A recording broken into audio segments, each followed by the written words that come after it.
السلام عليكم ورحمة الله وبركاته. كان يا مكان ولا يحلى الكلام إلا بذكر النبي عليه الصلاة والسلام. قصتنا النهاردة مع ولد جميل ومؤدب اسمه زياد، بس قصته غريبة جدا. زياد كان بيحلم بصوت عالي يا أصحابي. يعني إيه؟ يعني أي حاجة بيحلم بيها بتحصل في الحقيقة بالظبط. يعني في مرة حلم بتنين أخضر، قام لقى السجادة فيها حرق كبير، عرف إن التنين الأخضر هو اللي عمل الحرق ده. زياد خاف وطلع يجري ونادى على مامته، قال لها الحقي يا ماما في حرق في السجادة. قالت طيب طالما مش من الكهرباء امال من ايه؟ زياد طبعا عارف ومخبي الشيء ده على الناس كلها، لكن مامته وباباه عارفين ان زياد لما بيحلم بحاجة يا اصحابي الحاجة دي بتتحقق بالظبط. وبعدها باسبوع يا اصدقائي زياد حلم ان السما بتمطر شوكولاتة. بيبص لقى المطبخ كله شوكولاتة والسما بتمطر شوكولاتة فعلا. مامته زعقت وتقول له ايه ده يا زياد؟ زياد اتكسف من نفسه وقال لها انا اسف يا ماما. زياد باباه قفل الاوضه بتاعته بالمفتاح، ومامته كل يوم بقت تلف السجاد قبل ما تنام. حتى جيرانهم يا اصحابي نقلوا من الشقه وما قالوا لهمش، خافوا. وزياد بدأ يخاف انه ينام.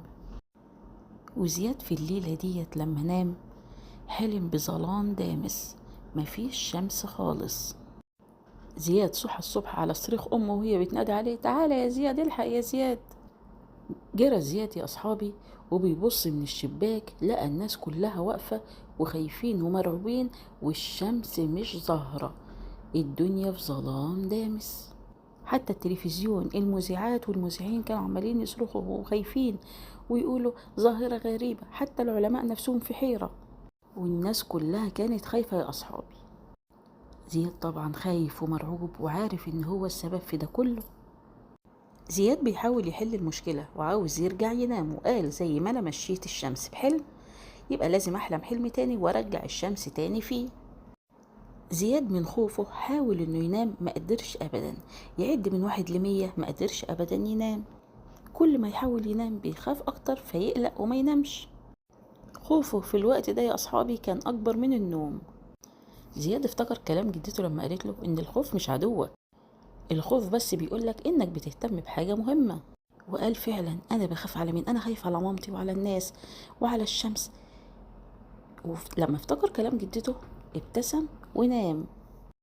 زياد نام وحلم بالشمس، كان هو وهي في مكان لوحدهم، وكانت عبارة عن كرة نار ضخمة وبتبص ليه بعيون دافية. قالت له بنبرة عتاب ليه رجعتني يا زياد؟